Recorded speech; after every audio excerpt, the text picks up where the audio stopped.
بسم اللہ الرحمن الرحیم۔ السلام علیکم دوستو، آج کی ہماری ویڈیو ارطغرل غازی میں دکھائے گئے ایک اہم سلجوقی سلطان علاؤالدین کیقوباد کے بارے میں ہے۔ ہم نے اس اہم سلجوقی سلطان کے بارے میں تاریخ میں موجود معلومات حاصل کی کہ ارطغرل غازی اور ان کا آپس میں کیا تعلق تھا۔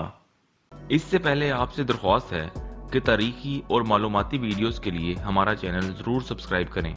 دوستو، سلطان علاؤالدین کیقوباد اول روم کے سلجوقی سلطنت کے سلطان تھے۔ ان کا دور حکومت 1220 عیسوی سے 1237 عیسوی تک تقریباً 17 سال تک رہا۔ وہ اپنی تاریخی فتوحات کی وجہ سے بہت مشہور ہوئے اور اسی لیے انہیں ارطغرل غازی سیریز میں شامل کیا گیا ہے۔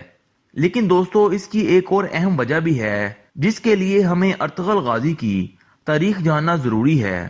دوستو، عثمانی ترکوں کا تاریخ میں سب سے پہلا ذکر ہمیں سلجوقی تاریخ سے ملتا ہے، جب خوارزم سے ہجرت کر کے اناطولیہ آتے ہوئے کائی قبیلے کے ارطغرل نامی سردار نے اپنے 400 کے قریب گھڑ سواروں کے ساتھ علاؤالدین کیقوباد کی فوج کی مدد کی، جو تاریخ دانوں کے مطابق منگولوں سے برسر پیکار تھی اور تقریباً جنگ ہار چکی تھی۔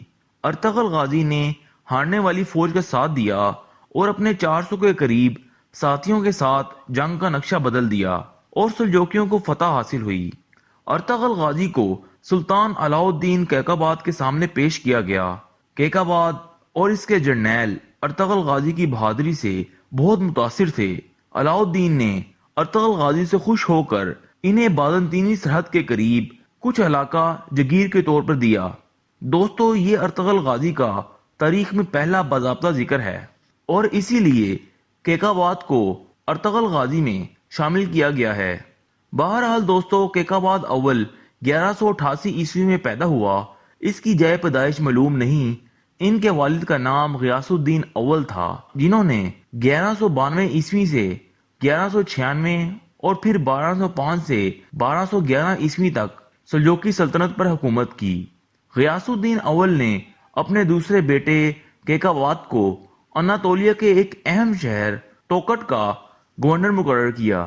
1211 عیسوی میں غیاث الدین اول کی وفات کے بعد ان کے بڑے بیٹے اور کیقوباد کے بھائی عز الدین سلطنت کے حکمران بن گئے، لیکن علاؤالدین کیقوباد نے اپنے بھائی کے خلاف بغاوت کر دی اور آرمینیا اور ایریزوم کے حکمرانوں کے ساتھ اتحاد کر کے اقتدار حاصل کرنے کی کوشش کی، لیکن یہ بغاوت ناکام ہوئی اور کیقوباد کو انقرہ کے محل میں پناہ لینی پڑی۔ عز الدین نے محل کا محاصرہ کر لیا اور کیقوباد کو گرفتار کر کے ایک قلعے میں قید کر دیا گیا، جہاں وہ 1220 عیسوی تک قید رہے۔